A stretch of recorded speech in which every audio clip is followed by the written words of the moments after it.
लइका सयान सब घिचे लग घरिया। ओहो बड़ी परेशान रहतानी। तो घर में रहो। निकली बहरिया तो मारे लोग नजरिया।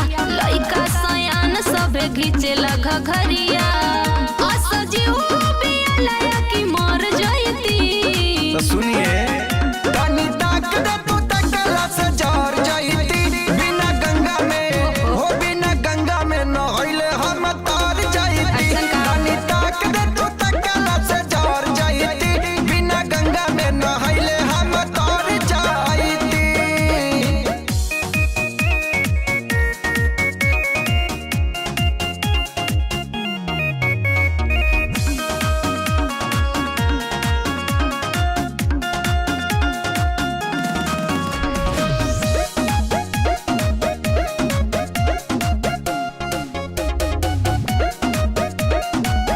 परेशान नहीं ना पाए अपन रास्ता।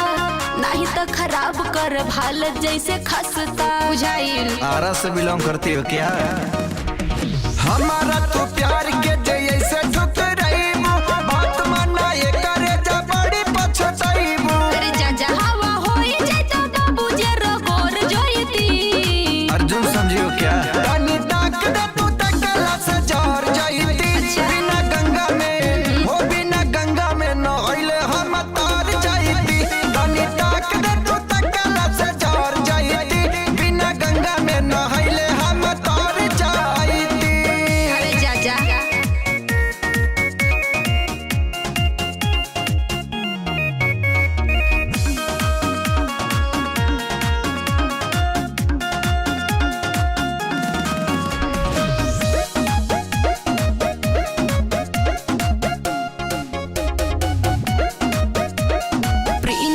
आनंद जन बढ़ावा परेशानी के। बुझला जर जाई हाथ जदी छुआ बा जवानी के।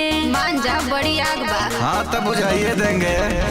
इतना बगरमी तो मिला सब झाड़ दे। सब धन धुआं होई गरदा कबार दे।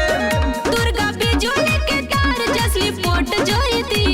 रैंडम का खम्भा हो क्या? तनी ताक दे तू तकला से जर जयती। बिना गंगा में हो बिना गंगा में नहइले हम तर